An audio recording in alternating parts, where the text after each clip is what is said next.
হর হর মহাদেব। ওম নমঃ শিবায়। কেমন আছেন আপনারা সবাই? আমি ডক্টর ইচ্ছা দুর্গা বি মণ্ডল আপনাদের সবাইকে জানাই, এই যে লগ্ন বা লাগান যেটা শুরু হয়েছে পুষা নক্ষত্রে দেবগুরু বৃহস্পতির আশীর্বাদ, এই যে সংযোগ, এটা খুবই শক্তিশালী আর এতটাই পাওয়ারফুল যে আপনারা এই টাইমে যদি কোনো রকম অ্যাবেন্ডেন্স বা কোনো রকম মানে ওয়েলথ या फिर ধন সম্পত্তি या फिर কোনো রকম আটকে থাকা ধন, যদি কিছু এমন পরিস্থিতিতে চলেন, তাহলে অবশ্যই আজকে এই টোটকা করার পর আপনারা দেখবেন আপনাদের হাতে টাকা আসছে। কেন আসছে?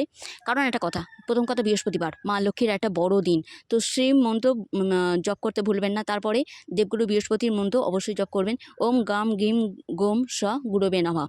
ঠিক আছে? অবশ্যই আজকের দিনে রাহুকাল 1:30 থেকে 3টে, এই টাইমটাতে জল একদম খাবেন না। ওম নমঃ শিবায় জপ করতে পারেন এই সময়, রাহুর মন্ত্র জপ করতে পারেন, ওম রাহবে নমঃ।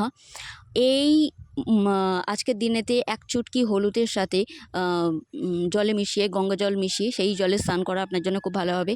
হলুদের তিলক করা আপনাদের জন্য খুব ভালো হবে। দেবগুরু বৃহস্পতি হাতের যে জায়গাটা আছে তর্জনীর নিচে, ওখানে হলুদ লাগানো খুব ভালো হবে।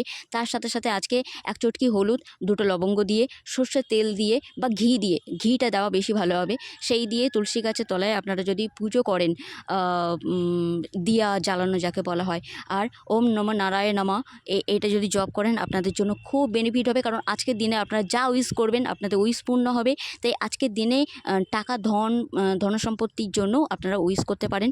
কেউ কেউ রোগ, হেলথ কিংবা এডুকেশনের জন্য